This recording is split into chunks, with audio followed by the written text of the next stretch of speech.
ও তোর গোনা দিন ফুরায়ে যাবে, তোর গোনা দিন ফুরায়ে যাবে, জৈবনে লাগবে ভাটি। ওই যে দেখো ডাকিতেছে তোমার কবরের মাটি। ঠিক ভাই, পাঠিয়ে দিয়েছেন আমাদের কিছু দায়িত্ব কর্তব্য আল্লাহ দিয়েছেন। এই দায়িত্ব কর্তব্য যদি আমরা পালন না করতে পারি, দুনিয়ায় আখেরাতে আল্লাহর কাছে আমরা থাকবো লাঞ্ছিত, অপমানিত।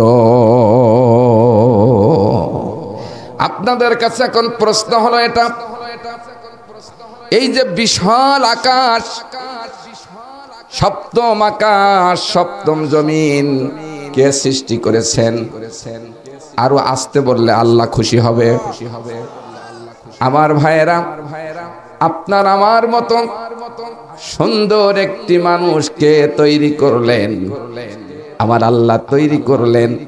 তাহলে এই পৃথিবীর মালিক আল্লাহ, আমাদের রিজিকের মালিককে, আমাদের হায়াতের মালিক সব যদি আল্লাহ হয়, তাহলে এই গোটা জমিনের ভিতরে আইন চলবে কার? আল্লাহর আইন চলবে। আল্লাহর আইন যদি আমরা না চালাই, কিয়ামতের ময়দানে আল্লাহর দরবারে আমরা জবাবদিহিতা আমাদের কোনো কিছু থাকবে না।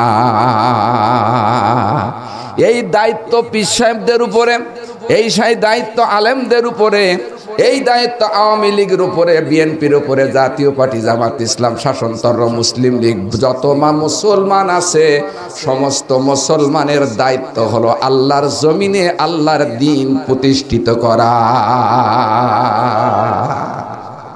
ঠিক কিনা বাবা বলেন? আসেন আপনাদের সামনে আর একটু কথা বলে আমি আলোচনা শুরু করি। পৃথিবীর ভিতরে প্রায় 200 দেশ আছে, স্বাধীন দেশ। এই প্রত্যেকটি দেশ পরিচালনা করার জন্য একটি করে সংবিধান আছে। বাংলাদেশ পরিচালনার জন্য সংবিধান আছে, সংবিধান না থাকলে তো দেশ চলে না। ঠিক কিনা বলেন? ভারত পরিচালনা করার একটি সংবিধান আছে, সৌদি আরব পরিচালনা করার জন্য নিজ নিজ একটি সংবিধান আছে, আমেরিকা পরিচালনা করার জন্য সংবিধান আছে। আমার আল্লাহ রব্বুল আলামিন কুলিল্লাহুম্মা মালিকাল মুলক তুতিল মুলকা মান তাশা ওয়া তানজিউল মুলকা মিম্মান তাশা ওয়া তুইজ্জু মান তাশা ওয়া তুযিল্লু মান তাশা। জোরে একবার বলেন সুবহানাল্লাহ। নবী হে, আপনি গোটা দুনিয়ার বাসীর বলে দিন, গোটা পৃথিবীর মালিক আমি আল্লাহ রব্বুল আলামিন। পৃথিবীতে 200 দেশ পরিচালনার জন্য যদি 600 সংবিধান থাকে, আমি আল্লাহ রব্বুল আলামিন গোটা পৃথিবীর মালিক। এই গোটা পৃথিবীর চালানোর জন্য আমার একটি সংবিধান আছে। এই সংবিধানটা আমি কোনো ইহুদির কাছে দেয় নাই, এই সংবিধানটা আমি কোনো খ্রিস্টানের কাছে দেয় নাই, এই সংবিধানটা আমি কোনো অমুসলমানের কাছে দেয় নাই। আমি এই সংবিধানটা দিয়েছি গোটা পৃথিবীর মুসলমানদের কাছে। এবার আপনাদের কাছে আমার প্রশ্ন, এই সংবিধানটার নাম সবাই উচ্চ কণ্ঠে আল্লাহকে খুশি করার জন্য বলুন, সেটা কি? সবাই জানে, ঠিক কিনা? আরেকটু আলোচনা নিয়ে তারপর মূল আলোচনায় আসবো। এখন যদি আমি আজ এই মাহফিল থেকে ঘোষণা করি, আগামীকাল সারা পৃথিবীর মুসলমান না, শুধু বাংলাদেশের মুসলমানেরা 5 ওয়াক্ত নামাজের পরিবর্তে 3 ওয়াক্ত নামাজ আদায় করবে। শুনবেন, আপনারা কেউ শুনবেন? আমি যদি বলি রমজানের রোজাগুলি আমরা দিনের বেলায় রাখি, আগামী বছর আমার আইন হলো রাত্রতে রোজা রাখতে হবে, একথা কি মানবেন? যদি এটা আপনার মাথায় আসে, আল্লাহ রাব্বুল আলামিন বলেন আকিমুদ্দিন, দিন কায়েম করো, আকিমুস সালাত, নামাজ কায়েম করো। আইন টাকার, আল্লাহর আইন যদি হয় দিন কায়েম করার জন্য, আপনি আমি দিনের বাহিরে কেন রে ভাই? আমরা সকলেই জানি আল্লাহ রব্বুল আলামিন এই মহাগ্রন্থ আল কোরআনের ভিতরে বর্ণনা করেছেন, চুরি যদি মানুষ করে, চোরদেরকে হাত কেটে দিয়ে দাও। জেনা যদি করে তাহলে তার জেনার শাস্তি, তাকে পাথর মেরে হত্যা করে দিয়ে দাও। আর যদি কোনো ব্যক্তি মদ খায়, ইয়াবা খায়, ফেন্সিডিল খায়, হেরোইন খায়, একটা না দুইটা না 80টা বেত্র আঘাত দিয়ে তাকে বেত্র আঘাত করা হোক। এই আইনটা আপনাদের কাছে আমার প্রশ্ন, এই আইনটা আল্লাহর না মানুষের? কথা বলে না। আল্লাহর আইন যদি হয়, এই আইন কি আমার বাংলাদেশে আছে? তাহলে আমরা কিসের হাজী সাহেব, কিসের মাওলানা সাহেব, কিসের পীর সাহেব? আল্লাহর আইন মানি না, সব আইন মানি, কালবাসের আইন মানি, লেলিলের আইন মানি, ব্রিটিশের আইন আমরা আমাদের বাংলাদেশের সংসদে চলে। ঠিক কিনা বলেন? কিয়ামতের ময়দানে জবাবদিহিতা আছে? পারবেন করতে আল্লাহর কাছে? আসেন ঐক্যবদ্ধ হয়ে যায়। কে কোন দল করেন, আমি কোন দলের পক্ষে আমি সাপোর্ট দিতে আসি নাই, আমি এসেছি কোরআনুল কারীমের পক্ষে সাপোর্ট দেওয়ার জন্য। আল্লাহু আকবার বলেন। কার ভরসায় আসরে মন, কিসের করো আশা? এত সুন্দর বাড়ি তোমার ভেঙ্গে যাবে বাসা। ও তোর গোনা দিন ফোরায়ে যাবে, তোর গোনা দিন ফোরায়ে যাবে, জৈবনে লাগবে ভাটি। ওই যে দেখো ডাকিতেছে তোমার কবরের মাটি। ঠিক ভাই, একটু হাতটা আল্লাহর দিকে উঁচু করে বলেন ঠিক, টান টান করে বলেন ঠিক। এই খেয়াল সবাই রেখে আমার আলোচনা আমি ইনশাল্লাহ শুরু করতে যাচ্ছি। আল্লাহ আমার বলার তৌফিক দান করুন, সকলে বলে আল্লাহুম্মা আমিন। আসেন আমার আলোচনা শুরু। আল্লাহ রাব্বুল আলামিন মহাগ্রন্থ আল কোরআনের ভিতরে বর্ণনা করেছেন, কদ জাআকুম মিনাল্লাহি নূরু ওয়া কিতাবুম মুবিন।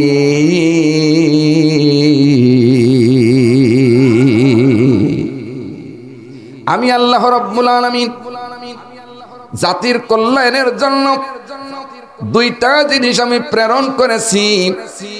একটি হলো নূর। আমি 13টা তাফসীর দেখেছি, এর ভিতরে এসেছে ওহুয়া মুহাম্মাদুর রাসূল, মুহাম্মাদুর রাসূলুল্লাহ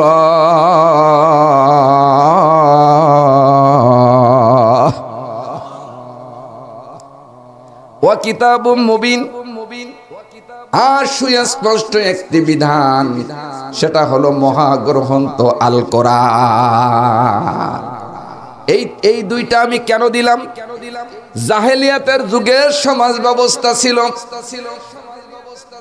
সমাজে মারামারি, সুদের ব্যবস্থাপনা, ঘুষের ব্যবস্থাপনা ছিল সমাজের ভিতরে। মেয়ে সন্তান হলে জিন্দা কবর দেওয়া হতো। এমন অন্যায় কাজ ওই জগতে চলতো না।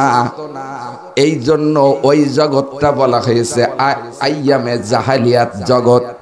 আল্লাহ রাব্বুল আলামিন কোরআনুল কারীম এবং নূরের নবী মুহাম্মদুর রাসূলুল্লাহ সাল্লাল্লাহু আলাইহি ওয়াসাল্লামকে দুনিয়ায় পাঠিয়ে দিয়েছেন ওই অপসংস্কৃতি, কুসংস্কার, অন্ধকারাচ্ছন্ন যুগটাকে পরিবর্তন করে একটি সোনালী যুগে রূপান্তরিত করতে পারে। এই জন্য আল্লাহ রাব্বুল আলামিন আমাদের কাছে দুইটা মহামূল্যবান জিনিস অবতীর্ণ করেছেন। জোরে একবার বলেন সুবহানাল্লাহ। আমার ভাইয়েরা, আল্লাহর হাবিব এই কোরআন দিয়ে এমন একটি সমাজ ব্যবস্থা করলেন, যেই সমাজের ভিতরে সুদ ছিল না, ঘুষ ছিল না, জেনা ছিল না, বেবিচারী ছিল না, সন্ত্রাসী ছিল না, রাহাজানি ছিল না। ঘরের দরজাগুলো উন্মুক্ত করে মানুষ রাত্রেতে ঘুমায়ে পড়তেন। মহিলারা হাজার হাজার মাইল রাত্রে দিবায় চলতেন, তাদের পাহারাদারের কোনো প্রয়োজন ছিল না। এমন একটি সমাজ, এমন একটি রাষ্ট্র আল্লাহর রসুল জনাবে মুহাম্মদুর রাসূলুল্লাহ সাল্লাল্লাহু আলাইহি ওয়াসাল্লাম এই কোরআনের বিনিময় করে, এই কোরআন দিয়ে সুন্দর একটি দেশ পরিচালনা করেছেন। আমাদের কোরআন আছে, কিন্তু আমাদের দেশে সেই বিপ্লব নাই। বিপ্লব থাকবে কি? 10 জন হুজুর থাকলে 11 জন গুতুগুতি করে, কথা বলে না। এজন্য আমি সেও দিকে কথা আপনাদের সামনে বলবো। আল্লাহ রাব্বুল আলামিন মহাগ্রন্থ আল কোরআনের ভিতরে বর্ণনা করেছেন, দুনিয়ার মানুষ তোমরা শোনো, আমি এই কোরআনটা শুধু নামাজ পড়ার জন্য পাঠাই নাই, আমি এই কোরআনটা যাকাত দেওয়ার জন্য পাঠাই নাই, আমি কোরআনটি হজ করার জন্য পাঠাই নাই, আমি কোরআনের ভিতরে কোরআনের ভিতরে বর্ণনা করেছি রাজনৈতিক জীবন ব্যবস্থা, সমরনীতি, অর্থনীতি, স্বরাষ্ট্রনীতি, পররাষ্ট্রনীতি, ফৌজদারি আদালতের সমস্ত দ্বন্দ্ববিধির আইন দিয়ে as a complete code of life, সম্পূর্ণ মানুষের সংবিধান হিসাবে আল্লাহ আখেরি কালাম কেতাবুল্লাহ আল্লাহ অবতীর্ণ করেছে। এবার বলেন হুজুর তার দলিল কই? আল্লাহ রাব্বুল আলামিন বললেন, ওয়ানাজ্জালনা আলাইকাল কিতাবা তিবয়ানাল লিকুল্লি শাইইন ওয়া হুদাও ওয়া রাহমাতাও ওয়া বুশরা লিল মুসলিমিন।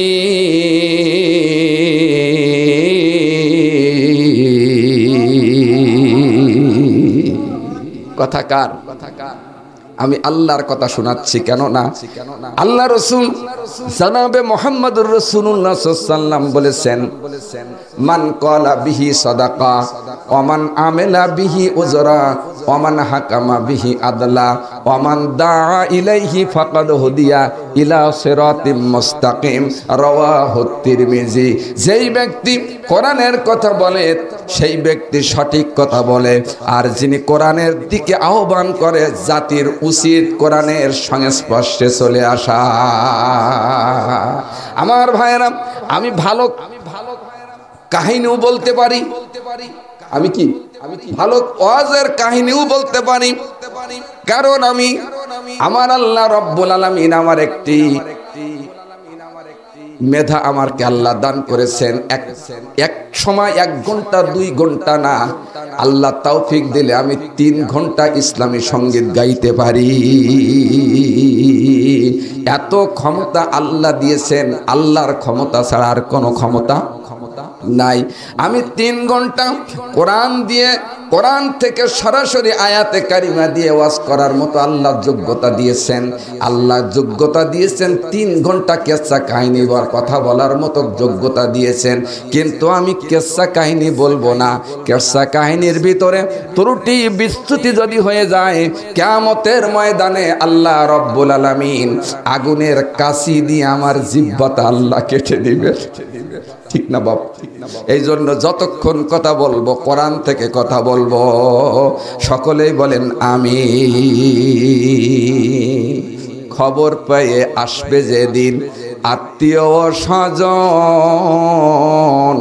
চারিপাশে বসে তারা করবে রে রোদন। ঠিক না ভাই?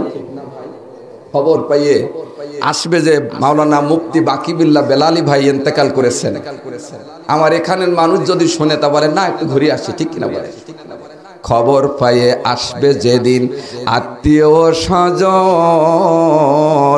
চারিপাশে বসে তারা করবে রে রোদন সাজাইবে তোমার মনের মহতন সাজাইবে তোমার মনের মহতন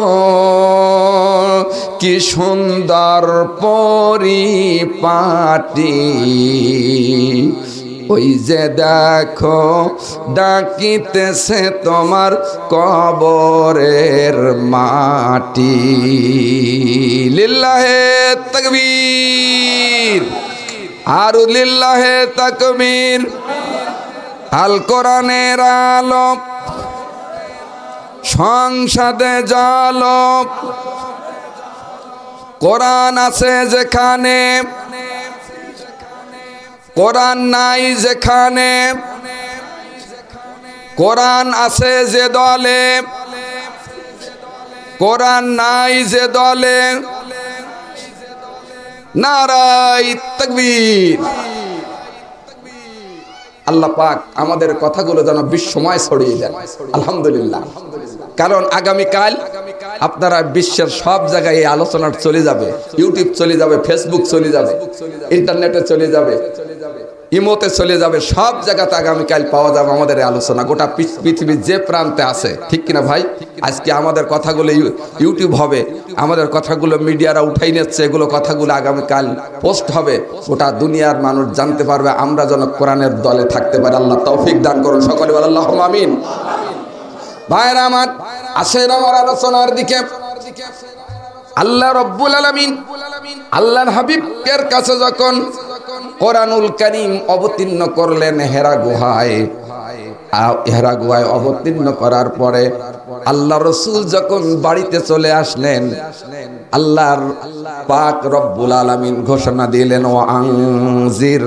আশিরাতাকাল আকরাবিন নবী হে আপনি আপনার নিকটতম আত্মীয়র কাছে দাওয়াত দিন কোরআনের দাওয়াত দেন কোরআনের দাওয়াতটি হলো এটা সমস্ত পয়গম্বরেরা এই দাওয়াত পেশ করেছেন লা ইলাহা জোরে জোরে লা ইলাহা লা ইলাহা লা ইলাহা ইল্লাল্লাহু মুহাম্মাদুর রাসূলুল্লাহ আমার যখন ফুরাবে দিন আসবে গহীন রাতি থেকো আল্লাহ এ জীবনে থেকো আল্লাহ এ জীবনে হয়ে চিরসাথী আসবে গহীন রাতি ঠিক কিনা বাবা ভাইরা আমার বন্ধুরা রে আমার এই কালিমার এত মর্যাদা হযরত মূসা আলাইহিস সালাম আল্লাহর কাছে বলেছিলেন রব্বুল আলামিন আমাকে এমন একটি কালিমা শিক্ষা দেন এই কালিমার শিক্ষা গ্রহণের পরে যেন আমার মর্যাদাটা অনেক বেড়ে যায় আল্লাহ রব্বুল আলামিন বললেন মূসা তুমি পড়ো লা ইলাহা ইল্লাল্লাহ হযরত মূসা বললেন আল্লাহ আমি তো জানি আমি তো কি এ তো জানি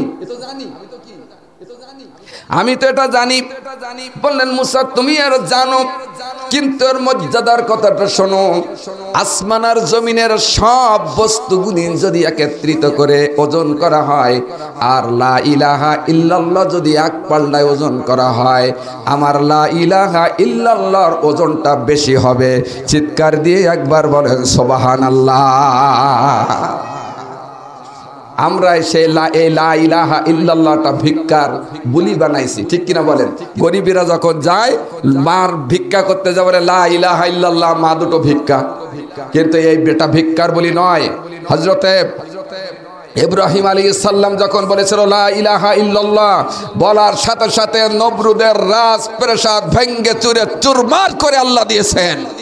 হযরত মূসা আলাইহিস সালাম যখন বলেছিলেন লা ইলাহা ইল্লাল্লাহ, ফেরাউনের রাজ প্রাসাদ ভেঙ্গে চুরে নীল দরিয়া নিমজ্জিত হয়েছে। হযরত মুহাম্মদ সাল্লাল্লাহু আলাইহি ওয়াসাল্লাম যখন বলেছিলেন লা ইলাহা ইল্লাল্লাহ, আবু জেহেল, উতবা, সাইবা সহ ইসলামের সমস্ত দুশমনদের আক্রোশন ভেঙ্গে চুরে তুরমার হয়ে গেছে। সারা বাংলাদেশে যখন ইসলামী আন্দোলনকারীরা বলেছে লা ইলাহা ইল্লাল্লাহ, জগৎ বিখ্যাত আলেম আল্লামা সাঈদী সাহেব যখন বলেছে লা ইলাহা ইল্লাল্লাহ, এই বলার সাথে সাথে তাগুতের সমস্ত মসনদ ভেঙ্গে চুরে বঙ্গোপসাগরে নিমজ্জিত হয়ে গেছে। জোরে কোন ঠিক কিনা? সম্মানিত আমার ভাইরা, লা ইলাহা ইল্লাল্লাহ এত জোর, এত ক্ষমতা। এই লা ইলাহা ইল্লাল্লাহ যখন পড়লেন তখন সাধারণ মানুষ গুণেন অসন্তুষ্ট হয় নাই। যখন লা ইলাহা ইল্লাল্লাহ বললেন, রাজপ্রাসাদ ওই যে নবরুদ তখন রাগান্বিত হয়ে গেলেন। যখন লা ইলাহা ইল্লাল্লাহ বললেন তখন ফেরাউন রাগান্বিত হলেন। যখন লা ইলাহা ইল্লাল্লাহ বললেন তখন আবু জেহেল, আবু লাহাব, উতবা, সাইবা রাগান্বিত হয়ে গেলেন। আমার ভাইরা, আমার দেশের যখন ইসলামের বিপ্লবীর সৈনিকেরা যখন লা ইলাহা ইল্লাল্লাহ বলেছে, বাংলাদেশের মসনদ যে যারা ছিল তারা রাগান্বিত হয়েছে। ঠিক কিনা বলেন? এত রাগান্বিত হয়েছে, ইসলামের কথা বলার জন্য পারমিশন ছাড়া কথা বলা যেত না। আমার ভাইয়েরা, তখন কথা বললে রাষ্ট্রবিরোধী কোনো কথা না, কোরআনের কথা বললে ওই মৌলবীরে ধরো, ওরে জেলে দাও, অথবা ওরে ফাঁসি দিয়ে মেরে ফেলো। আজকে উন্মুক্ত ময়দানের উপরে কোরআনের কথা হবে। জোরে করে আল্লাহু আকবার। আমার ভাইয়েরা, আমরা শাহজালালের উত্তরসূরি, আমরা শাহপরাগনের উত্তরসূরি, আমরা খালেদ বিন ওয়ালিদের উত্তরসূরি। দুনিয়ার কোন অপশক্তিকে আমরা ভয় পাই না, আমরা একমাত্র ভয় পাই মহান রব্বুল আলামিনের, যিনি আমার আপনার মহান আল্লাহ। ঠিক কিনা ভাই? আসেন আলোচনার দিকে চলে যাই। সম্মানিত আমার প্রাণ প্রিয় ভাইরা, রাগান্বিত হলেন আবু জেহেল, আবু লাহাব, উতবা, সাইবা।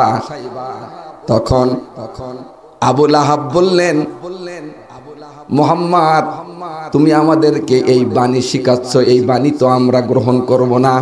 কারণ যখন গ্রহণ করব আমাদের মাতব্বারি থাকবে না, আমাদের মসনদ ভেঙ্গে যাবে, আমাদের কর্তৃত্ব থাকবে না, সারা দুনিয়ায় কর্তৃত্ব হয়ে যাবে আল্লাহর। লা ইলাহা ইল্লাল্লাহ এর অর্থ আপনারা জানেন? আল্লাহ ছাড়া কোনো ইলাহা নাই, মাবুদ নাই, উপাস্য নাই, সৃষ্টিকর্তা নাই, রিজিক দাতা নাই, বিধান দাতা নাই, সার্বভৌমত্বের ক্ষমতার মালিক। সার্বভৌমত্বের, আমাদের দেশে শিক্ষা ছিল সার্বভৌমত্বের ক্ষমতার মালিক জনগণ। এটা কুফরি মতবাদ না ইসলামী মতবাদ? কথা বলেন। কুফরি মতবাদ থেকে আল্লাহ হেফাজত করেছেন। ধর্মনিরপেক্ষ মতবাদ কুফরি মতবাদ, এর থেকে আল্লাহ আমাদেরকে হেফাজত করেছেন। বলেন আলহামদুলিল্লাহ। সম্মানিত আমার ভাইয়েরা, আমি ওয়াজ মিলাই বলবো, ওই সময় এই সময়ের অবস্থার উপরে কোরআন কি বলেছেন মিলাই যাব ইনশাআল্লাহ। আমার প্রাণ প্রিয় ভাইরা, আবু লাহাব বলল, মুহাম্মদ তুমি ধ্বংস হয়ে যাও। আল্লাহ রব্বুল আলামিন কোন কাফেরের নামে সূরা অবতীর্ণ করে নাই, একজন কাফেরের নামে একটি সূরা আল্লাহ অবতীর্ণ করেছেন, সেটা হচ্ছেন আবু লাহাবের উপরে। গোটা কাফেরের জন্য একটি সূরা আল্লাহ অবতীর্ণ করেছেন, সূরা কাফিরুন। ঠিক কিনা বলেন?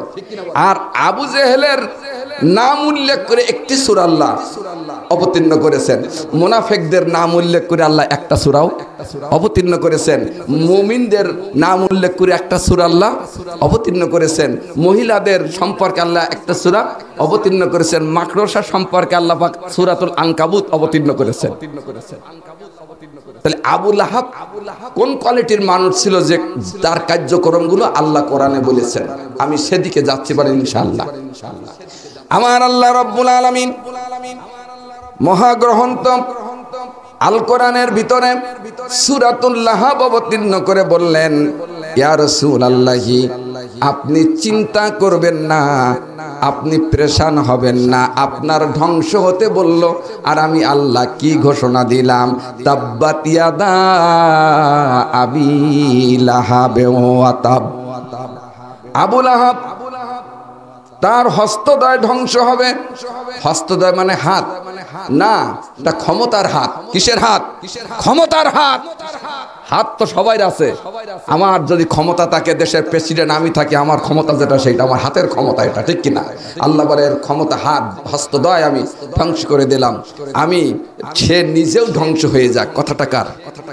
ভাইরা আমার আসেন, সম্মানিত আমার ভাইরা, এভাবে করে দিনের দাওয়াত যখন দেওয়া শুরু করলেন, দিনের কথা যখন আল্লাহর নবী মানুষের কাছে পৌঁছাই দিলেন, অসংখ্য মানুষগুলো ইসলামের পথে যখন চলে আসতেছে, আবু জাহেল, আবু লাহাব, উতবা, সাইবা তারা সিদ্ধান্ত করলেন। এই সিদ্ধান্তটা আমার আল্লাহ রব্বুল আলামিন কোরআনুল কারীমের ভিতরে বর্ণনা করেছেন। কেননা ওই সময় যে আবু লাহাব, আবু জাহেল, উতবা, সাইবা ছিল, কিয়ামতের আগ পর্যন্ত যে থাকবে না এমন কোনো কথা না।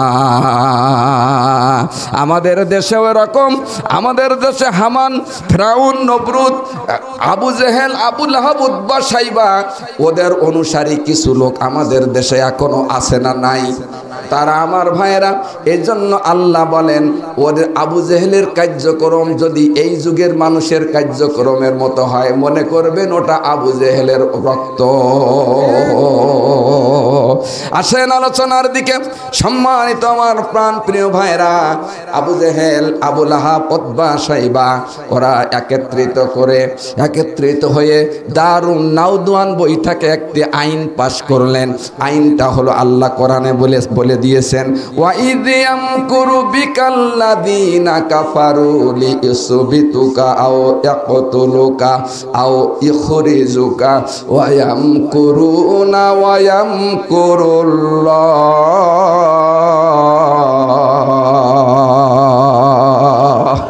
আল্লাহু খায়রুল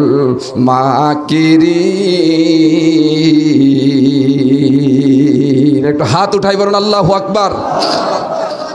ভাইরা আমার, আল্লাহর হাবিব যখন এই সিদ্ধান্ত তারা আইন আকারে লিখিত করলো, আল্লাহর হাবিব কাবার হাতিমে বসে আছে। হাজী সাহেব যারা আছেন কাবার হাতিমে বসে আছেন, বসে বসে আল্লাহ রসুল ক্রন্দন করতেছেন। সাহাবীরা যে বলতেছেন, ইয়া রাসূলুল্লাহি, আপনি ক্রন্দন কেন করেন? কেন আপনার কি বাবার কথা মনে পড়ে গেল? বহুদিন তো আপনার বাবা মারা গেছে। আপনার মায়ের কথা কি মনে পড়ে গেল? আপনার মা মারা গেছে। আপনি কি ক্ষুধার্ত হয়েছেন? বলেন না, আমি ক্ষুধার্ত হয় নাই, আমার মায়ের কথাও আমার মনে পড়তেছে না, বাবার কথাও মনে পড়ে না।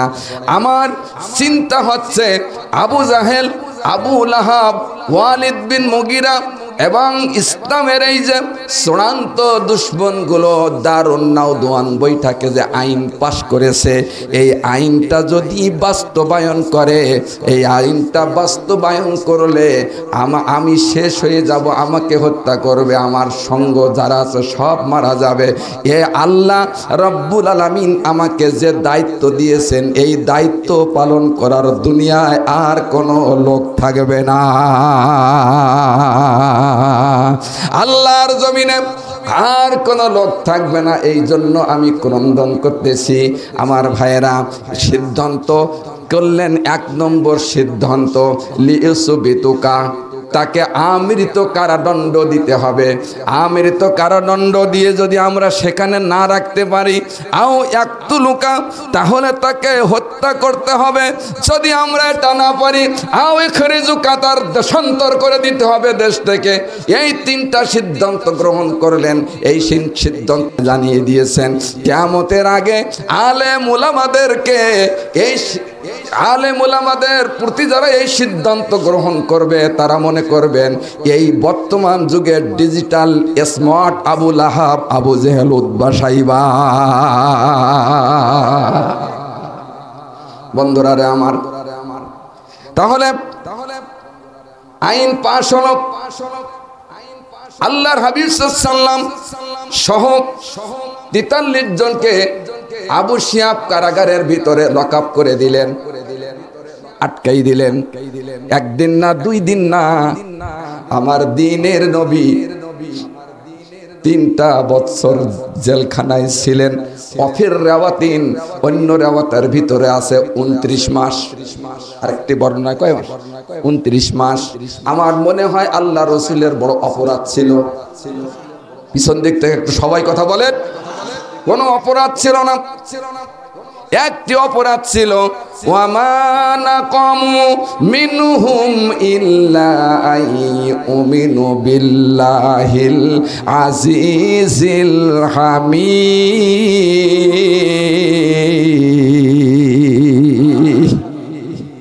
একটা অপরাধ ছিল আল্লাহর কথাগুলি মানুষের কাছে পৌঁছানো। সারা পৃথিবীতে যিনি 50টি দেশে কোরআনুল কারীমের খেদমত যিনি করেছেন, সমস্ত মানুষের কাছে কোরআনুল কারীম পৌঁছাই দিয়েছেন, 50টা দেশে যিনি কোরআনের বাণী পৌঁছাই দিয়েছেন, উনি হচ্ছে বাংলাদেশ না, পৃথিবীর সমসাময়িক মুজাদ্দেদে জামান আমার ভাইয়েরা আল্লামা দেলোয়ার হোসেন সাঈদী। ঠিক কিনা? এই আল্লামা দেলোয়ার হোসেন সাঈদীর জীবনে এই মুহূর্তটা চলে এসেছিল কিনা? আমৃত্যতার কারাদণ্ড দেওয়া হয়েছিল। আর এক শ্রেণীর মুনাফিক বলেছিল তার যদি এই দোষী না থাকে তাহলে তাকে কি গ্রেফতার করা হয়েছে? ছিল না? এরা হচ্ছে ডিজিটাল স্মার্ট যুগের মুনাফিক। এদের সম্পর্কে কোরআন থেকে আমি আলোচনা করব, বলেন ইনশাআল্লাহ। আমি কোরআন শরীফ থেকে আলোচনা করব, বাজে কোনো কথা বলবো না। আমার বন্ধুগণ, লিইসবিতুকা আও ইয়াকতুলুকা আও ইখরিজুকা ওয়া ইয়ামকুরুনা ওয়া ইয়ামকুরুল্লাহ ওয়াল্লাহু খায়রুল মাকিরিন।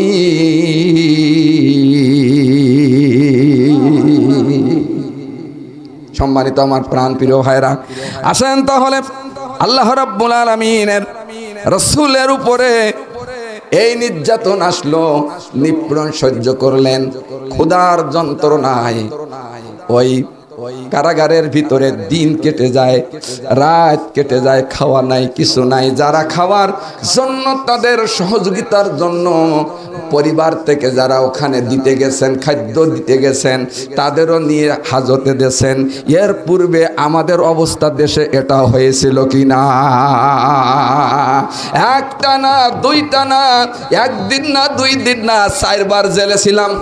কয়বার? 8টা কেস। কয়টা? কোনো অপরাধ ছিল না। আমার অপরাধ, আমি কোরআনের কথা বলি এই কারণে। আমার এলাকায় শুধু না, সারা বাংলাদেশে একটা মানুষ যদি বলে এই মানুষটার এই অপরাধ ছিল, আমি মাথা পেতে শিরচ্ছেদ করে দিতে রাজি আছি।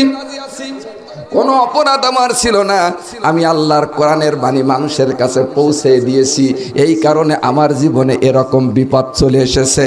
আমার যারা দেখতে গেছে তাদেরও কারাগারে লক আউট করা হয়েছে। ভাইয়ের আমার, আসেন তাহলে ওখান থেকে বড় অনেক লম্বা ঘটনা, আমি যাব না। আল্লাহ রাসূল সাল্লাল্লাহু আলাইহি ওয়াসাল্লাম ওখান থেকে বাইর হইলেন। হওয়ার পরে আবু জেহেল, আবু লাহাব, উতবা সাইবা সিদ্ধান্ত করলো ওখানে তো রাখা গেল না, আও ইয়াকতুলুকা, তাকে হত্যা করতে হবে। কি করতে হবে? হত্যা করতে হবে। কে হত্যা করবে? সবাই মিলে বলল, আবু লাহাব, এটা হচ্ছে তোমার ভাতিজা, তোমার ভাতিজার বিচার তুমি করো, ভাতিজার বিচার তুমি করো। আবু লাহাব বলল, কেমন করে করব? বলতেছেন যে একটা কাজ আছে। যখন মুহাম্মদ সাল্লাল্লাহু আলাইহি সাল্লাম সাফা মারওয়া পাহাড়ের পাদদেশে যখন নামাজরত থাকে, ওই নামাজরত অবস্থায় একটি বড় প্রস্তর নিয়ে তার মাথার উপরে আঘাত করে মাথা খুলিটা ছিন্ন বিচ্ছিন্ন করে দিবা। যার কোনো সাক্ষী থাকবে না, প্রমাণ থাকবে না, ওই জায়গায় মুহাম্মদ মারা যাবে। সিদ্ধান্ত হয়ে গেল পূর্ব দিগন্তে সূর্য উদ্ভাসিত হলো। সূর্য উদ্ভাসিত হওয়ার পরে চিন্তা করলো, অপেক্ষায় রয়েছে মুহাম্মদ সাল্লাম কখন নামাজের জন্য যায়। যখন সূর্যটা পশ্চিম দিগন্তে যখন উপনীত হয়েছে, জোহরের রক্ত হয়ে গেছে, আল্লাহ রসুল গোপনে গোপনে ছাপা মারওয়ার পাহাড়ের পদদেশে উপস্থিত হয়েছেন। উপস্থিত হওয়ার পরে নামাজে যখন সেজদা অবস্থায় আছে, সাথে সাথে আবু জেহেল, উতবা, সাইবা, আবু লাহাব একত্রিত হয়ে সব ওই পাহাড়ের পাদদেশে আবু লাহাবকে পাঠিয়ে দিয়ে তারা পিছার মাথার উপর মাথায় পানি দিয়ে হুশ করে বললেন, নেতা কি হয়েছে? নেতা কি হয়েছে? বললে কিচ্ছু হয় নাই, আমি যেটা দেখেছি তোমরা তা কোনোদিন দেখো নাই। আমি যেই জিনিসটা দেখেছি আমি তো বেহুশ হয়ে গেছি, তোমরা যদি এই জিনিসটা দেখতে জাগায় মারা যেতে। ওই আল্লাহ আছে না নাই? আরো জোরে আমার ভাইরা। এবার হুশ হলো। হওয়ার পরে বলতেছেন কি দেখলে? বলে আমি দেখলাম বড় একটি উট আমার খাওয়ার জন্য আসতেছে। জীবনে বহু উট আমি দেখেছি, আমার জীবনের বহু উট আমি দেখেছি, কিন্তু এরকম উট আমার জীবনে কোনোদিন দেখি নাই। বলে কেমন উট দেখছো? বলেন উটের কোয়ালিটিটা হলো আমার মতো, আপনার মতো শুধু না, আমাদের 10জন নেতা আছে, এই নেতারা সব যদি তার পেটের ভিতরে ঢুকে যায় সহজে ঢুকে যাবে, কষ্ট হবে না। আমার বন্ধুগণ, আল্লাহ যারে মারে দুনিয়ার মানুষ তাকে রাখতে পারে না, আল্লাহ যারে রাখে দুনিয়ার মানুষ তারে মারতে পারে না। আমার ভাইয়েরা, এই অবস্থায় তারা যখন ব্যর্থ হয়ে গেল, হত্যা করতে পারলো না, আমার ভাইয়েরা তারা চিন্তা করলো মুহাম্মদ সাল্লামকে এই দেশ থেকে বিতাড়িত করে দিতে হবে। আমার বন্ধুগণ, তার আগে করে সবাই আল্লাহ রসুল সাল্লাল্লাহু আলাইহি সাল্লাম যখন মক্কায় অবস্থানরত আছেন, এমন সময়ে হজের মৌসুম শুরু হয়ে গেল। কিসের? হজের মৌসুম শুরু হলো। আমরা শুধু আমাদের সময় থেকে হজ না, হজ শুরু হয়েছে হযরতে ইব্রাহিম আলাইহিস সালাম থেকে। জোরে একবার বলেন সুবহানাল্লাহ। মিল্লাতা আবিকুম ইব্রাহিম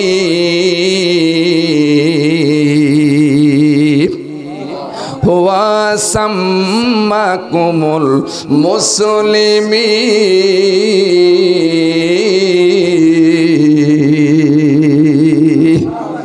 আমাদের জাতির পিতার নাম কি? সবাই বললেন না কেন? আমি তো কোরআন থেকে শোনাচ্ছি, ঠিক কিনা বাবা? আমি তো কোরআন শোনাচ্ছি, আমি তো কাহিনী শোনাচ্ছি না অন্য হুজুরির মতো। জাতির পিতাকে কিছু কিছু লোক মনে করেছিল যে আমাদের এইটা না, জাতির পিতা মুসলমানদের জন্য একজন, তিনি হচ্ছেন ইব্রাহিম আলাইহিস সালাম। যখন আল্লাহু আকবার। আমাদের নাম রেখেছিলেন মুসলমান। কেরা রেখেছিলেন? ইব্রাহিম আলাইহিস সালাম আমাদের নাম রেখেছিলেন মুসলমান। বন্ধুরা আমার, আল্লাহর হাবিব জনাবে মুহাম্মদুর রাসূলুল্লাহ সাল্লাল্লাহু আলাইহি ওয়াসাল্লাম উনি দিন প্রচার করতেছিলেন। যত বাধা সৃষ্টি করে তত দিনের প্রসারতা বাড়ে।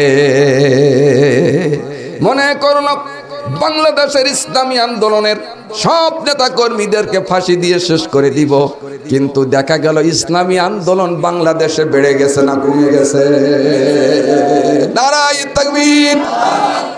দিন ইসলাম, দিন ইসলাম, আল কোরআনের আলো, নারায়ে তাকবীর। বন্ধুরা আমার, হজের মৌসুমে যদি বহিরাগত মানুষ এই অঞ্চলে যদি আসে, তাহলে তারা যদি মুহাম্মাদের এই তেলাওয়াত শোনে, তাহলে তারা তার কাছে কালিমা পড়ে মুসলমান হয়ে যাবে।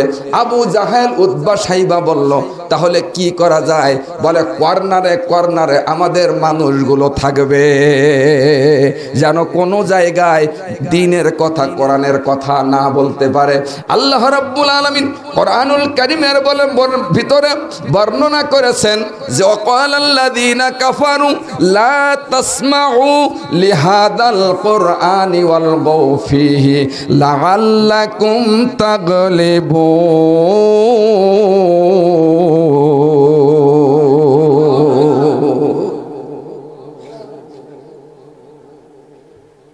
কথাটা কার? আল্লাহর কথা মিথ্যা হয়? ওয়ামান আসদাকু মিনাল্লাহি কিলা লা ইলাহা, ঠিক আছে, ইল্লাল্লাহ লা ইলাহা ইল্লাল্লাহু মুহাম্মাদুর রাসূলুল্লাহ সাল্লাল্লাহু। বন্ধুরা রে আমার, মনে কর্নারে কর্নারে লোক বসানো, লোক বহিরাগত যত মানুষ আসবে সবাইকে বলবে আমাদের দেশে একটা পাগল আছে, পাগলের নাম মোহাম্মদ, খবরদার তার কাছেও যেন কেউ যেও না, তার কথাও শুনবে না, কাছেও যেন কেউ যেও না। আমার ভাইয়েরা, আমাদের একটি অভ্যাস আছে যেটা নিষেধ করে, ওইটা আমরা করি। যদি সুবহানাল্লাহ জোরে বলতে বলি তা আস্তে বলে, আস্তে বলি জোরে মারে, ঠিক কিনা বলেন? আমাদের একটা চরিত্র আছে, আর একটা চরিত্র আছে, রাস্তা দিয়ে যখন পাগলেরা যায় আমাদের অনেক ছোট ছোট ছেলে মেয়েরা পিছে পিছে দৌড়ায়। আপনাদের দিকে দৌড়ায় না? আর আমাদের মতো কিছু মানুষ উকি মেরেও দেখে যে পাগলটার চেহারাটা কেমন। বহিরাগত যত মানুষ এসেছে তারা চিন্তা করলো যে আমাদেরকে পাগলের ধারে না যাওয়ার কথা বলেছে, ধারে যাব না, কিন্তু পাগলটারে না দেখে আমরা বাড়ি যাব না, পাগলটারে না দেখে আমরা বাড়ি যাব না। আমার ভাইয়েরা, এই সময় ছিল গরমের মৌসুম। আল্লাহ রাসূল সাল্লাল্লাহু আলাইহি সাল্লামের চেহারাটা ছিল সুন্দর। আল্লাহু আকবার, আল্লাহু আকবার। আবু জেহেল বিশাল একটা আলোচনা মজলিসে বসে আল্লাহ রসুলের সম্পর্কে বললেন, শোনো আমার বন্ধুরা, পৃথিবীতে বহু মানুষ দেখেছি, মুহাম্মাদের মতো কুৎসিত কদাকার মানুষ আমার জীবনে দেখি না। একজন সাহাবী বললেন, ইয়া রাসূলুল্লাহি, আবু জেহেল বিশাল একটা সমাবেশে এই কথাগুলি বলেছেন। আল্লাহ রসুল বললেন, সঠিক বলেছেন। কি বলেছেন? সঠিক বলেছেন। কিছুক্ষণ পরে একজন সাহাবী আসলেন, আসার পরে বললেন, ইয়া রাসূলুল্লাহ, আবু বকর বিরাট একটা মজলিসে আপনার প্রশংসা করেছে। বলে কি প্রশংসা করেছে? বলে আপনার প্রশংসা করেছে, বলে আল্লাহ রসুলের চেহারাটা এত সুন্দর, আসমানের চন্দ্র চাইতে আমার রসুলের চেহারাটা সুন্দর। আল্লাহ রসুল বললেন, এটাও ঠিক বলেছে। সাহাবীরা বললেন, ইয়া রাসূলুল্লাহি, কথা তো দুই রকম কথা, কথা উত্তর হলো এক রকম, কথা কয় রকম? দুই রকম, উত্তর হলো এক রকম। ইয়া রাসূলুল্লাহ, এর প্রশ্নটা একরকম হলো, আপনি আমাদের সুন্দরভাবে বুঝাইয়ে দেন। আল্লাহর হাবিব বললেন, শোনো আমার সাহাবীরা, যারা আমার ঈমানের সঙ্গে ঈমানের চোখে দেখেছে তারা আমার আসল চেহারাটা দেখতে পেয়েছে। আর আবু জাহেল, আবু লাহাব, উতবা, শাইবা আমার আসল চেহারাটা দেখি নাই, এই জন্য তার কাছে এটা কর, এটা কুৎসিত দেখা যায়। এই জন্য অনেক আলেম উলামা বাংলাদেশে আছে বা ছিল, কিছু মানুষ তাদের দেখলে নাক ছিটকাত, আছে না নাই? মানে ওর ইমানের চোখ নাই, ওর হচ্ছে আবু জেহেলের চোখ। কি চোখ? আবু জেহেলের চোখ। আমার ভাইয়েরা আসেন, তাহলে আল্লাহর হাবিব সাল্লাল্লাহু আলাইহি ওয়াসাল্লামের চেহারাটা ছিল বড় চমৎকার, খুব সুন্দর চেহারাটা ছিল আমার রসুলের চেহারা। আমার বন্ধুগণ, দূর থেকে মানুষ, বহিরাগতরা মানুষ উকি মেরে মেরে দেখে যে চুলটা বড় সুন্দর, চেহারাটা বড় চমৎকার। তারা চিন্তা করলো আমাদের দেশে বহু পাগল আমরা দেখেছি, কিন্তু এমন পাগল তো আমরা দেখি নাই। আমাদের দেশের পাগলগুলির চুলগুলো এলোমেলো, কাপড় পোশাক পরিচ্ছদ গুলো ছেঁড়া গোড়া থাকে, কি ঠিক কিনা বাবা? এই অবস্থায় কিন্তু তো তা দেখি না। আসলে মনে হয় পাগল না, ওরা বলেছে নামটা মোহাম্মদ। আমাদের তাওরাত, ইনজিল এবং জাবুরের পণ্ডিতরা বলেছিল এক সময়ে আরব দেশে একজন মহামানব আসবে, তার নাম হচ্ছে মোহাম্মদ সাল্লাল্লাহু আলাইহি ওয়াসাল্লাম। আমাদের মন বলে রে ইনি হচ্ছেন সেই মুহাম্মদ সাল্লাল্লাহু আলাইহি ওয়াসাল্লাম। কারণ এত সুন্দর মানুষ আমরা দুনিয়ায় কোনো জায়গায় দেখি নাই।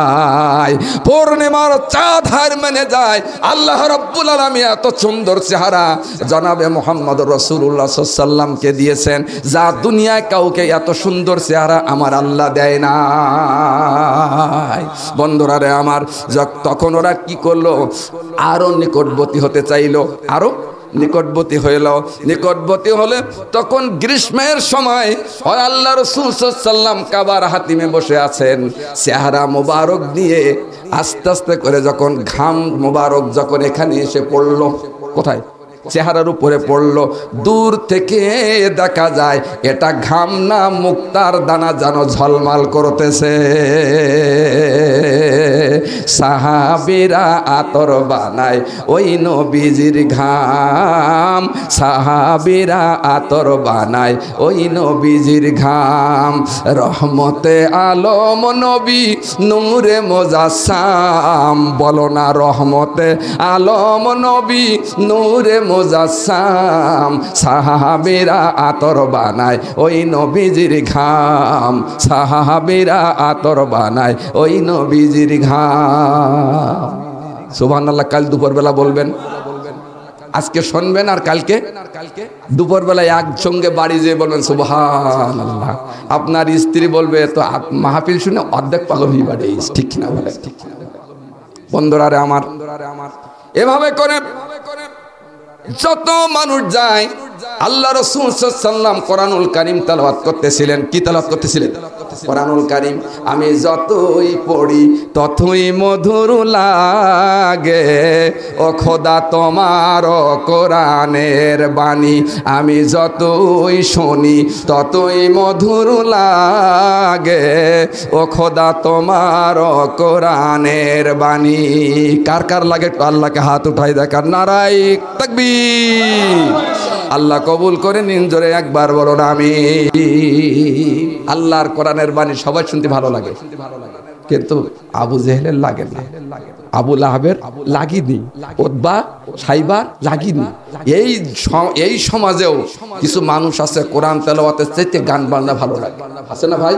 দেখবেন গান বাজনা সব সময়, যুবক ছেলেরা সব সময় ইউটিউবের ভিতরে কোরআন তেলাওয়াত তো শোনে না, শুধু আছে না নাই? বলেন বলেন। ইন্ডিয়ান চ্যানেলের জ্বালায় অশান্তি আজ ঘরে ঘরে, ইসলামী চ্যানেলগুলি বাছাই করে বন্ধ করে। সিরিয়াল দেখে দেখে হচ্ছে তারা বিপদগামী, সিরিয়াল দেখে দেখে হচ্ছে তারা বিপদগামী। প্রেমিকার প্রেমের টানে কত নারী ছাড়ছে স্বামী। তোমাকেই জাগতে হবে, তোমাকে থাকতে হবে, এ সমাজে গড়তে হবে, নতুন সমাজ আনতে হবে। কারা কারা রাজি আছে দুহাত উঠাই দেখেন, আল্লাহর নারাই তাকবীর। এ দেশে যদি কোরআনের রাজ প্রতিষ্ঠিত হয়ে যায়, আল্লাহর জমিনে যদি আল্লাহর রাজ প্রতিষ্ঠিত হয়ে যায়, ভারত থেকে অসংখ্য 36টা চ্যানেল বাংলাদেশে দেওয়া হয়েছে। আল্লাহ প্রেমিকরা এই চ্যানেলের বিরুদ্ধে আন্দোলন করবে। বাংলাদেশের তাওহীদি জনতা শুধু না, র্যাব, পুলিশ, কোবরা, চিতা সব বাহিনী ঐক্যবদ্ধ হয়ে বাঁশের কেল্লা লাঠি নিয়ে ভারতের চ্যানেলগুলো ভারতে পৌঁছাই দিতে আগামী দিনে কারা কারা রাজি আছেন? আল্লাহকে হাত উঠায় দেখান। রাজি আছেন তো? পাশে থাকবেন না চলে যাবেন? আমরা শাহজালালের জাত, আমরা সাইদির মতো আমার যুবকেরা বুক দিতে জানে, পিঠ দিতে জানে না, ঠিক? আমার যুবক, আমার দেশের তরুণ অহংকার, এরা ইসলামের অহংকার, কিন্তু এদেরকে অ্যাফেক্টেড করে ফেলছিল মদ দিয়ে, টাকা দিয়ে, নারী দিয়ে, গাঁজা দিয়ে, ইয়াবা দিয়ে তাদের মস্তিষ্কটা নষ্ট করে দিয়েছিল। বাংলাদেশের সবচাইতে উন্নতির একটি কথা হলো, আমি বলি, ঢাকা ইউনিভার্সিটিতে যত ছাত্ররা চান্স পায় সবগুলো মাদ্রাসার ছাত্ররা। যখন আল্লাহু আকবার, ভিসি বলতে বাধ্য হয়েছিল যেটা তো একটা মাদ্রাসা, তা কি মাদ্রাসা? কারণ আমার দেশের ছেলেরা রাত্রে তাহাজ্জুদ পড়ে, আমার দেশের মাদ্রাসার ছেলেরা ইয়াবা খায় না, ফেন্সিডিল খায় না, কোনো হিরোইন খায় না, এরা তাহাজ্জুদের নামাজ পড়ে, 5 ওয়াক্ত নামাজ পড়ে, ইসলামী আন্দোলন করে, ঠিক কিনা বলেন আমার ভাইরা? সম্মানিত আমার প্রাণ প্রিয় ভাইরা, যত মানুষ আল্লাহ রসুলের নিকটবর্তী হয়ে যায় তারা জেগে এই মহা কোরআনের বাণী যখন শোনে অন্তরটা শীতল হয়ে যায় আর পড়ে নেয় লা ইলাহা ইল্লাল্লাহু বলরে আমার মন জোরে লা ইলাহা লহু বলরে আমার মন। এই কালিমার এতই দামি আগে আমরা বুঝিনি। লা ইলাহা ইল্লাল্লাহু পড়ো মুমিনগণ, হাসরে মিজানে বুঝিবিরি মন, হাসরে মিজানে বুঝিরিবি মন, তাওহীদ কালিমার এতই গুণ। লা ইলাহা ইল্লাল্লাহু বলরে মুমিনগণ। যত মানুষ বহিরাগত এসেছিলেন সবাই আল্লাহ রসুলের হাত মোবারকের উপরে হাত দিয়ে কালিমা পড়ে মুসলমান হয়ে গেলেন। জোরে একবার বলেন সুবহানাল্লাহ। আবু জেহেল, আবু লাহাব চাইল এখানে মুহাম্মাদের আল্লাহর বাণী এখানে স্তব্ধ থাকবে। আল্লাহ রব্বুল আলামিন চাইলেন ওয়ারাফা'না লাকা যিকরাক, আমি আমার রসুলের প্রশংসাটা বিশ্বময় আমি আল্লাহ ছড়িয়ে দিব। মাগরিবি কি ওয়াদুমে গুজিয়া যায় হামারা, থমকো না তা কিসি সে সাহেলে রওয়া হামারা। পৃথিবীর এমন কোন জায়গা নাই যেখানে আমার রসুলের নাম উচ্চারণ হয় না। 24টি ঘন্টা আমার রসুলের নাম গোটা পৃথিবীতে সব সময় উচ্চারিত হয়। জোরে একবার বলেন সুবহানাল্লাহ। এবার আপনারা বলতে পারেন বেলালি ভাই কিভাবে উচ্চারিত হয়? আপনাদের কাছে লজিক দিয়ে, যুক্তি দিয়ে আমি বুঝাই দেই। বাংলাদেশের ঢাকাতে যখন আজান হয়ে যায়, ওই আজানের 3 মিনিট পরে খুলনায় আজান হয়, ওই আজান থাকতে থাকতেই আবার খুলনায় আজান হয়, খুলনার আজান শেষ না হতে হতে সাতক্ষীরা আজান হয়ে যায়, ওখান থেকে ভারতে আজান হয়। এভাবে করে বাই রোটেশনে পৃথিবীটা গোলাকার। এক একটা দেশ আসে যখন তার সামনে, তখন ঘূর্ণিময় অবস্থা থাকতে থাকে আর সমস্ত দেশের মিনিট সেকেন্ডের পরিবর্তন হতে থাকে। আমার ভাইয়েরা, আমাদের এখন রাত্র 10টায়, আমেরিকার হলো দিবা 10টা, পুরোটা ভিন্ন। সুতরাং সর্বসময়ে আমার রসুলের নাম গোটা দুনিয়ায় প্রসারিত হচ্ছে। সেটা হলো আশহাদু আন্না মুহাম্মাদার রাসূলুল্লাহ।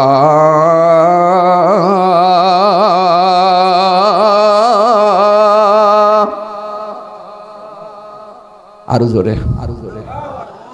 আরে ইন্দ্রকেশর রুলালাইলা যদি গান গাইতো তাহলে যুবকেরা কি হুঙ্কার দিয়ে উঠতো, ঠিক কিনা বলে, চিৎকার দিয়ে উঠতো।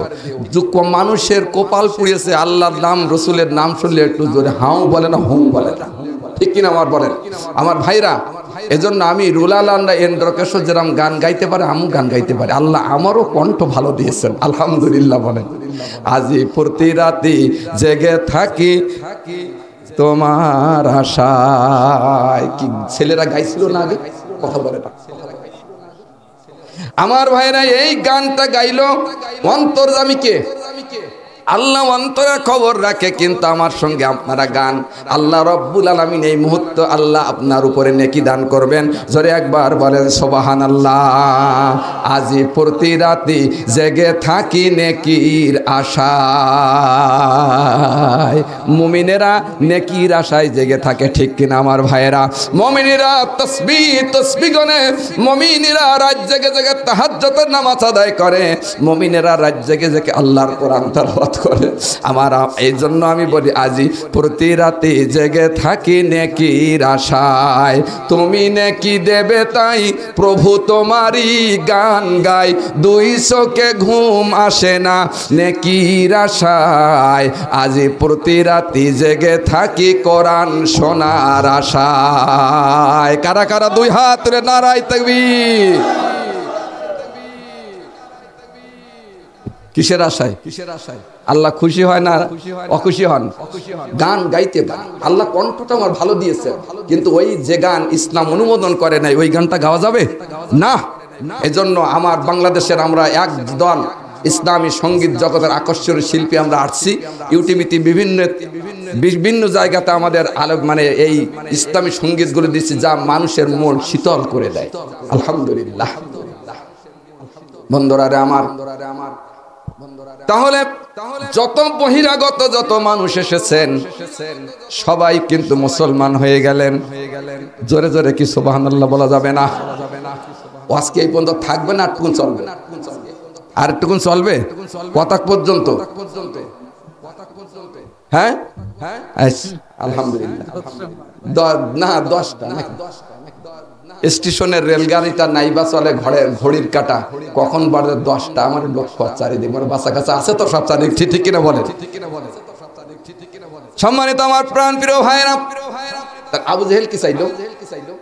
এখানে স্তব্ধ করে রাখবে কোরআন। আল্লাহ কি চাইলো? ওরা ফাকানা লাকা যিকরাক, আমি আপনার প্রশংসা গোটা বিশ্বময় ছড়িয়ে দিয়েছি। সুবহানাল্লাহ। কিভাবে ছড়ালেন? আমার দেশে চরমনা হুজুরের কিছু মুরিদ আছে না নাই? দেখবেন যে একবার চরমনায় যে যায় তার পরিবর্তন হয়, সে টুপি দাড়ি নিয়ে আসে বাড়ি, আমি দেখিছি অঞ্চলে। আর যে একবার আসে আগামী বছর আরেকজনকে সাথে করে নিয়ে যাওয়ার চেষ্টা করে। ঠিক সে বলে ভাই তোর টাকা যা আছে সেই অতটুকু টাকা দিলি তোর নিয়ে যাবো, চল। চরমনায় বাংলাদেশ থেকে বিশ্বের থেকে বহু জাহাজ আসে, সেখানে মশামাছি নাই, অনেক কথা বলে, ঠিক কিনা বলে না বলেন? এভাবে বলেন। এই বহিরাগত শাম, সিরিয়া, মিশর, জর্দান থেকে যত মানুষ হজ করতে এসেছিলেন সকলেই বাড়িতে চলে গেলেন। তাদের গোত্রদেরকে একত্রিত করলে বলেন, হে আমার কওমেরা তোমরা শোনো, আমরা যা দেখেছি তোমরা জীবনে তা দেখো নাই। এমন একটি মানুষের সন্ধান আমরা পেয়েছি, যিনি হচ্ছেন আখেরি জামানার পয়গম্বর মুহাম্মাদুর রাসূলুল্লাহ সাল্লাল্লাহু আলাইহি ওয়াসাল্লাম। শুধু তাই না, এত সুন্দর মানুষ আমরা জীবনে দেখে নাই। আল্লাহ রব্বুল আলামিন তার চেহারাটা এত চমৎকার করে দিয়েছেন, এত সুন্দর মানুষ আমরা জীবনে দেখি। চল রে চল, আগামী বছর আমি গোত্রের নেতা হয়ে তোদের টাকা দিয়ে মুহাম্মদ সাল্লাল্লাহু আলাইহি ওয়াসাল্লামের সাক্ষাৎ ঘটে আসবো। চিৎকার দিয়ে বলেন সুবহানাল্লাহ। এই বছর যদি 5000 লোক আসছিল, তার পরবর্তী এসেছে 15,000, তার পরবর্তী এসেছে 50,000, তার পরবর্তী এসেছে 1 থেকে 1.5 লাখ। যত মানুষ কাবা জিয়ারতের জন্য আসে সমস্ত মানুষ ইসলাম গ্রহণ না করে কেউ বাড়ি যায় না।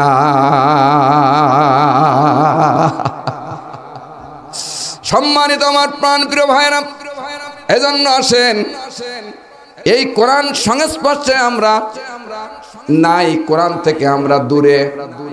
আমাদের ভিতরে কোরআন শরীফ পড়ার অনেক মানুষ আছে। আমি জিজ্ঞাসা করি, যদি সূরা ফাতিহাটা একটু তেলাওয়াত করেন, অনেকে বলতে পারবেন না, ঠিক কিনা বলেন? অনেক আলেম উলামা তো সূরা ফাতিহার অর্থ বলতে পারে না।